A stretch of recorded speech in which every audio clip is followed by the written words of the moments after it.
Good morning, dear students. This is class 9, History, chapter 1st, the French Revolution. Dear students, in this video, we discussed about did women have a revolution. आपने previous video में देखा कि किस प्रकार से main को priority मिली या उन्हें जो भी अधिकार मिले, तो उनकी तुलना में महिलाओं को वो अथॉरिटी, वो राइट्स उनके पास नहीं थे। तो ऐसी कंडीशन में did women have a revolution, तो ऐसी कंडीशन में क्या इन महिलाओं को भी रिवॉल्यूशन करना चाहिए था या नहीं, या फिर उन्होंने रिवॉल्यूशन किया और अगर किया तो क्यों, उसके पीछे रीजन क्या था, किस प्रकार से उनकी डिमांडेड क्या थी, वो सारी चीजों को हम लोग इस वीडियो में देखेंगे। देखिए इसमें क्या करा है, did women have a revolution, तो इसमें women are active participants from the beginning which brought important changes in the country France। क्या कह रहा है कि एक्टिव पार्टिसिपेंट्स थी ये, जब अगर हम देखें यहाँ से फ्रेंच रेवोल्यूशन की अगर शुरुआत होती है तो शुरुआती दौर से ही, शुरू से लेकर ही जो महिलाएं थी वो यहाँ पर एक्टिव पार्टिसिपेंट्स के रूप में थी। कहाँ पर, उसकी शुरुआत से लेकर के which brought important changes in the country France, और जिसकी वजह से बहुत सारे परिवर्तन जो है वो फ्रांस में आए। ठीक है, जैसे कि अगर आप देखिए कंजर्वेटिव की बात करें, मूलवादी विचारधाराओं की बात करिए, और अगर आप ट्रेडिशनल वे में जाइए तो देखिए वहां पर किस प्रकार से मेल और फीमेल में, यानी मेल और वुमेन में कितना डिफरेंसेस थे। ठीक है, जैसे अगर आप देखिए तो पुरुष को ज्यादा वरीयता दी जाती थी, वहीं पर महिलाओं को वरीयता कम दी जाती थी। पुरुषों को बाहर जाने, उनको पढ़ने लिखने का अधिकार था, जबकि महिलाओं को ये सारी चीजें नहीं अवेलेबल थी। उन्हें घर में ही रहना है, घर में परिवार की देखभाल करनी, घर की देखभाल करनी है, घर के ही काम काज करने हैं। तो इस प्रकार की बहुत सारी चीजें जो हमारी ट्रेडिशन जो रहा है, जो हमारी परंपरागत जो रही है, ट्रेडिशन जो परंपराएं रही है, तो उसमें उस समय और इस समय में अगर आप देखिए तो बड़ा डिफरेंस है, बहुत अंतर है। सारी चीजें अब इक्वलिटी की बात आ जाती है, लेकिन उस समय इक्वलिटी की चीजें नहीं थी। मेल फीमेल में बहुत सारे डिफरेंसेस थे, बहुत सारी चीजें, महिलाओं को बहुत सारी समस्याओं का सामना करना पड़ा।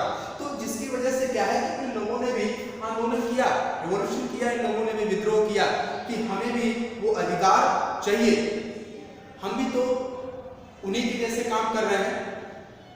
तो अगर एक मेल है, वही काम जो मेल कर रहा है, एक व्यक्ति कर रहा है, मेल पर्सन कर रहा है, मेल कर रहा है, अगर वही काम सेम अगर फीमेल कर रही है तो फिर दोनों के वेजेस में डिफरेंस क्यों?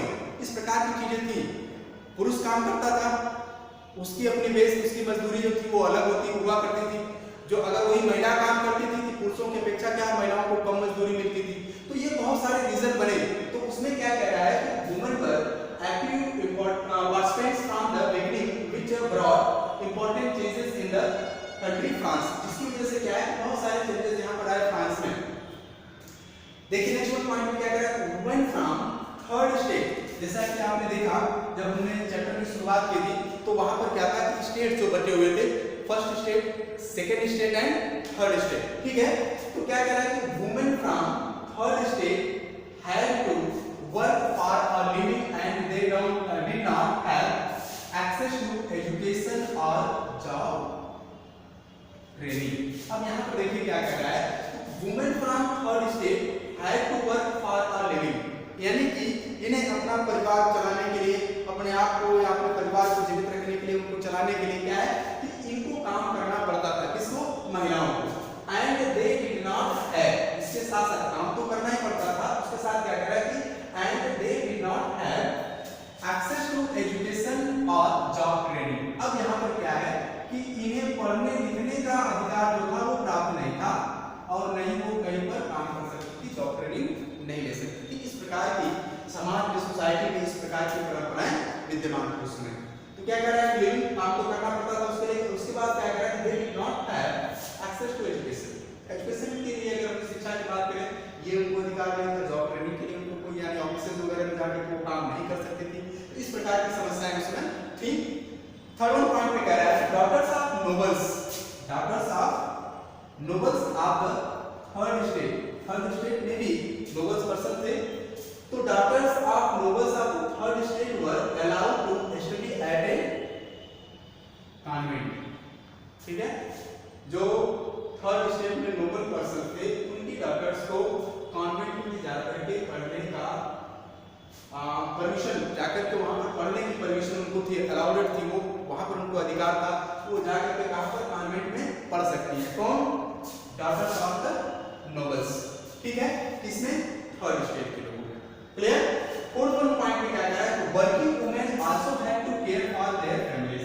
अब जो काम करने वाली जो महिलाएं थी तो उनको काम भी करना पड़ता था, इसके साथ साथ अपने परिवार की देखरेख भी करनी पड़ती थी, उसका भी केयर करना पड़ता था। ठीक है, compare to men their wages were lower. अभी मैंने आपसे बताया कि मेन की अपेक्षा जो वुमेन की अपनी वेजेस हुआ करती थी, जो मजदूरी हुआ करती थी, वो क्या होती थी? कम होती थी उनकी तुलना में, यानी कि पुरुषों की तुलना में जो महिलाओं की मजदूरी हुआ करती थी वो क्या होती थी? कम होती थी। और यहाँ पर लास्ट वन पॉइंट में क्या करा? Women also started there political clubs. जब इस प्रकार की चीजें हुई तो वुमेन ने क्या किया? अपने स्टार्टेड किए किसको? Political clubs and newspapers. अब वहां पर फ्रांस में हुआ क्या कि महिलाओं ने, वुमेन ने क्या किया? पॉलिटिकल क्लब्स और न्यूज़पेपर को स्टार्ट किया। The society of revolutionary and republican women was one of the most famous women's club.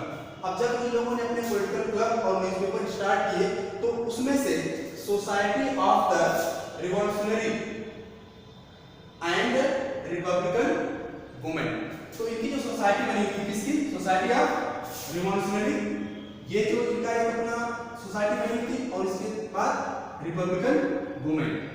ये जो दो ग्रुप, यहाँ पर जो दो क्लब बने हुए थे, the society of revolutionary and republican women was one of the most famous women's club. ये दोनों ही उस समय बहुत ही फेमस क्लब के नाम से जाने गए, प्रचलित थे।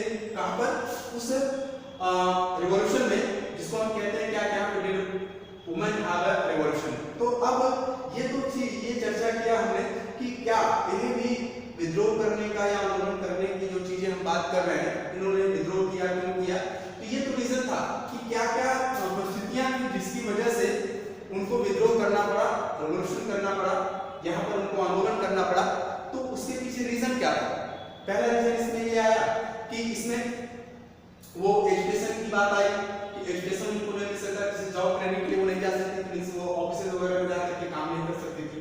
ठीक है, इसके साथ साथ क्या था कि महिलाओं की जो वेजेस थी, जो उनकी मजदूरी थी, वह पुरुषों की अपेक्षा कम थी।